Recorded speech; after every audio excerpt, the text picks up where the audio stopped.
बोकारो के बेरमो में कोयला चोरी रोकने के लिए चलाए गए अभियान के बाद विवाद खड़ा हो गया।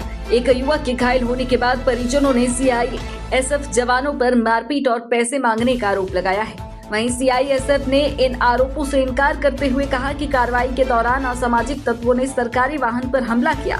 फिलहाल पूरे मामले की जांच पुलिस कर रही है। बोकारो जिले के बेरमो के 4 नंबर क्षेत्र में कोयला चोरी रोकने के लिए सीआईएसएफ द्वारा छापेमारी अभियान चलाया गया। इसी दौरान टिंकू साव नामक युवक घायल हो गया। परिजनों का आरोप है कि युवक घर के जलावन के लिए कोयला चुनने गया था, तभी सीआईएसएफ जवानों ने उसके साथ मारपीट की। उनका ये भी आरोप है कि पैसे की मांग की गई और नहीं देने पर उसके साथ मारपीट की गई। घायल युवक को इलाज के लिए सीसीएल ढोरी केंद्रीय अस्पताल में भर्ती कराया गया, जहां घटना की जानकारी मिलने पर परिजन और स्थानीय लोग बड़ी संख्या में पहुंच गए। जलावन के लिए कोयला लेके जा रहे थे 4 बोरा, इसी में सीआईएसएफ लोग हमला कर दिया, आतंकवादी जैसा मारा हमको। और किसी का नेम प्लेट नहीं था, जानलेवा हमला किए पूरा 4:30 बजे सुबह। हाँ, तो कोयला था, घर से पोड़ा करके लेके जा रहे थे। अच्छा, कहाँ लेके जा रहे थे? चल कर ही मारने को रीजन नहीं पता। जंगल से निकला, आतंकवादी ऐसा लगा, पूरा हमला कर दिया। बैग सब 30-40 लोग था हमारे लोग का, और मार रहा चुप चुप के पैसा मांगता है, नहीं देता तो बोलता सीधा गोली चला देंगे। ये अधिकार मिला गया इन लोग को। एक माँ का को गुजार देगा बताइए? के पैर तोड़ दिया, अब तो कपार फाड़ दिया। यही इन लोग का रूल है, बताइए तो। घूस खोजता है इन लोग। कहाँ से हम लोग पैसा देंगे? गरीब आदमी हम लोग कमाते तो खाते हैं कि नहीं? मेरा हम लोग का नौकरी है जो तनख्वाह उठा के हम लोग खाएंगे। हम लोग का नौकरी दीजिए, हम लोग पहले हम लोग को कुछ बिजनेस दे दीजिए, हम लोग छोड़ देंगे। उसका बीवी बच्चा है एक छोटा सा, कहाँ जाएगा उसका बच्चा? दूसरी ओर सीआईएसएफ ने इन सभी आरोपों को खारिज किया है। सीआईएसएफ कमांडेंट आशुतोष चौधरी के अनुसार कोयला चोरी रोकने की कार्रवाई के दौरान कुछ असामाजिक तत्वों ने जवानों का विरोध किया और सरकारी वाहन पर हमला कर उसे क्षतिग्रस्त कर दिया।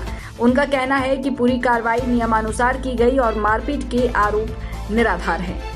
लगभग 5 बजे 4 मोटरसाइकिल सवार जो बेरमो रेलवे फाटक के पास से जब दिखाई दिए, जिनकी मोटरसाइकिल पे अवैध कोयला रखा हुआ था, तो उसी क्रम में ये देखा गया कि 2 मोटरसाइकिल सवार सीआईएसएफ के गश्ती दल को देखते ही अपना मोटरसाइकिल और कोयला वहीं पे गिराकर जंगल की ओर भाग गए। और बचे जो 2 मोटरसाइकिल सवार, जिनकी पहचान टिंकू साव और सागर कुमार, जो जरीडी बाजार गांधीनगर के निवासी हैं, वो दोनों लोग मोटरसाइकिल और कोयला समेत तेजी से भागकर वहां से निकलने का प्रयास कर रहे थे। तो उसी क्रम में एक जो सवार है टिंकू साव, मोटरसाइकिल सवार, वो रास्ते में डिसबैलेंस होकर और गिर गया और मोटरसाइकिल से गिरने पर उसको जो सिर में खरोंच आई, चोट लगी है। सीआईएसएफ एक बहुत अनुशासित बल है और आप तो जानते ही हैं कि करगली में सीआईएसएफ बहुत लंबे समय से तैनात है। तो इस प्रकार जो है चोटिल करने की कार्रवाई सीआईएसएफ द्वारा नहीं की गई है।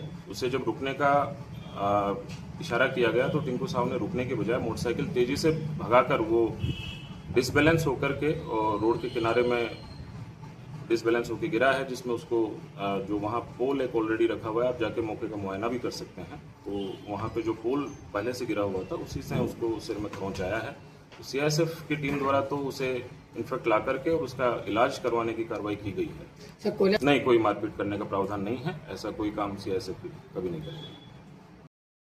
पुलिस का कहना है कि घटना से जुड़े सभी पक्षों के बयान दर्ज किए जा रहे हैं और उपलब्ध साक्ष्यों के आधार पर निष्पक्ष जांच की जाएगी। परिजनों द्वारा लगाए गए मारपीट और पैसे मांगने के आरोपों की स्वतंत्र पुष्टि नहीं हुई है। वहीं सीआईएसएफ ने इन आरोपों से स्पष्ट इनकार किया है। घटना की वास्तविक स्थिति पुलिस जांच पूरी होने के बाद ही स्पष्ट हो सकेगी। मुनादी लाइव के लिए बोकारो से नीरज सिंह की रिपोर्ट।